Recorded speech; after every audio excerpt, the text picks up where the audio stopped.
So the traditional policy process is quite a long one, actually. In this traditional process, the customer is at the end of the process, after the solution has been identified and implemented. The limitation is that the solution that's implemented mostly relies on untested assumptions. The methodology of design thinking is really putting the customer at the center, and especially at the start of the process.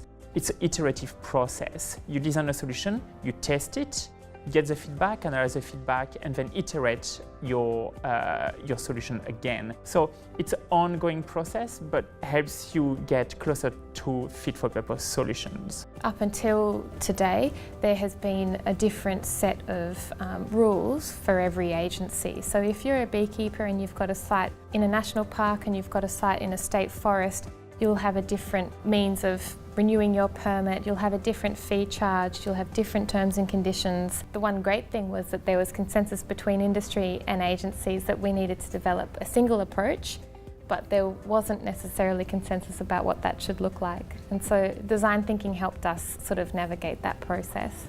Design thinking will lower the risk in terms of the implementation because you're going to make sure that the customer's being involved with the solution. You really need to have a solution that's going to work.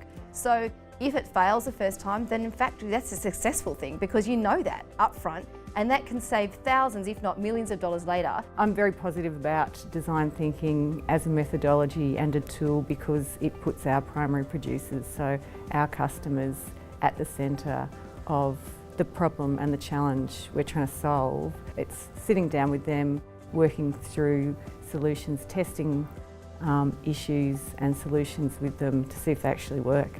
What we delivered were recommendations on those two issues that were stakeholder driven. So for the first one, which was around an expression of interest process for vacant beekeeping sites on public land, we actually designed what that process should look like. The second one was on how the communication channels should be optimised. Some other intangible outcomes were around increased collaboration between the Office of the Small Business Commissioner and also the Department of Primary Industries. It brought the beekeeping industry and government a little bit closer. The positive outcomes of design thinking that we've learnt through this experience are being able to have much greater confidence in the outcome because you've had the people that are going to be impacted by it involved from the start.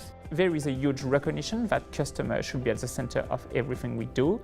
And it's great to be part of it. It makes a lot of sense in government. It's going to require a bit of a change in mindset in the traditional policy approach, but I think we'll see huge benefit for that. We hope that design thinking is the future of policy for government. We are converts, and certainly we've got some team members who've learned a lot through the process. Capturing this now, capturing our journey of this project from the beginning to the end, and then communicating it with others is key so that we can share the success.